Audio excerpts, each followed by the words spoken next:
কি ক'ম আৰু মোক বহুত ভাল পাইছিলে ময়ো ভাল পাইছিলোঁ মোৰ তাতে গৈয়ে থাকে ময়ো আহি থাকোঁ এতিয়া মোৰ তাতে যোৱা মানুহ নাই 6:15তে ল'ৰাটো মোৰ ল'ৰা দুইটা আছে তাতে একেলগে ডাঙৰ ল'ৰাটোৱে ফোন মাৰিছে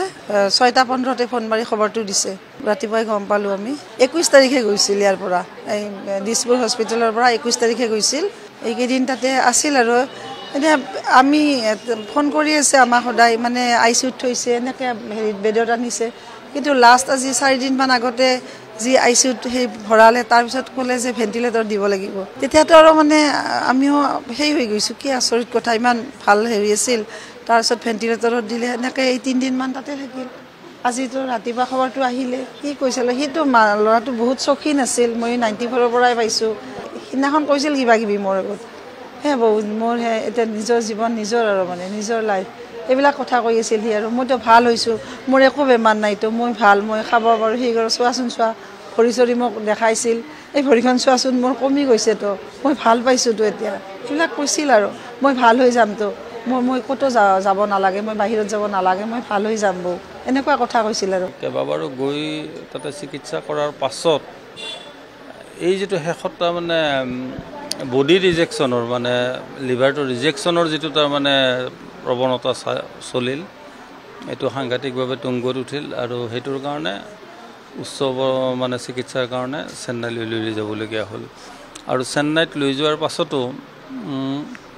লৈ যোৱাৰ সময়তো মই আকৌ এবাৰ মানে দোহাৰিছোঁ যে অসমৰ ৰাইজ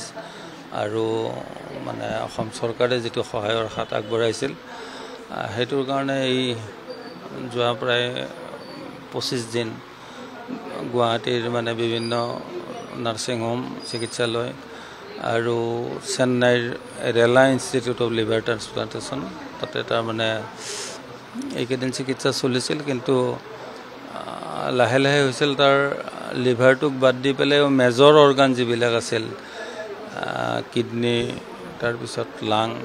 এইবিলাক বিকল হ'বলৈ আৰম্ভ কৰিছিল ইনফেকশ্যন হ'বলৈ আৰম্ভ কৰিছিল আৰু ডাক্তৰে ইতিমধ্যে 3 দিনমান আগতেই মানে কৈছিলে যে মানে এই অৱস্থাৰ পৰা কেইবা হাজাৰ মানুহৰ পাছতহে এজন মানুহ ঘূৰি আহে আৰু তেতিয়া আমি লাহে লাহে এটা মানে প্ৰিপাৰেশ্যন এটা লৈছিলোঁ যে যিকোনো সময়তে এটা দুখবৰ এটা আহিব পাৰে আৰু অৱশেষত যেনিবা আজি এই 6:15ত সেই খবৰটো আহিল আৰু তাতে আৰু কিছু ফৰ্মেলিটি আছে তাত মানে হ'ল কি মিউনিচিপাল এডমিনিষ্ট্ৰেশ্যনৰ এখন হেৰি লাগে NOC লাগে হস্পিটেলৰতো কাগজ পত্ৰ আছে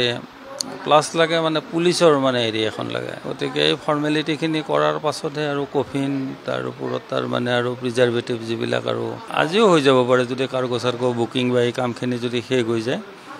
মোৰ দুয়োটা ল'ৰা তাতে আছেই লাগি তাৰ পৰিবাৰ আছে গতিকে এইখিনি লগ লাগি পেলাই যদি কামখিনি যিমান দ্ৰুতগতিত আগবঢ়াই লৈ যাব পাৰে আনুষংগিক হেৰি সেইমতে মানে গুচি আহি পাব আৰু কাৰ্গোৰো বুকিং চুকিং যদি পায় আৰু এতিয়া মানে আহি গ'ল ৰাতিপুৱা ইমান এটা সাংঘাতিক খবৰ যিটো আমি আশাই কৰা নাছিলোঁ দীপক দা যাব বুলি কি কৰিম আৰু ভগৱানে লৈ গ'ল আমাৰ মাজৰ পৰা সমগ্ৰ অসমবাসী এতিয়া কেনেকুৱা হ'ল বাহিৰ সম্ৰাট আছিল দীপক দা 93ৰ পৰা দীপক দাক লগ পাইছোঁ আজিলৈ দীপক দাই যাওঁতেও চেন্নাইলৈ যাওঁতেও কৈছিল ভাল হ'ম তহঁতে চিন্তা নকৰিবি আৰু আহিম আমি ভালকৈ জীৱন যাপন কৰিব লাগিব জীৱনটো বৰ অমূল্য সম্পদ বিভিন্ন ধৰণৰ আমাক কথা কৈছিল কিন্তু কি হ'ব দীপক দা যে আজি এনেকৈ ঘূৰি আহিব আমি ভবাই নাছিলোঁ কেতিয়াও উপায় নাই আৰু মানিবই লাগিব যিটো সত্য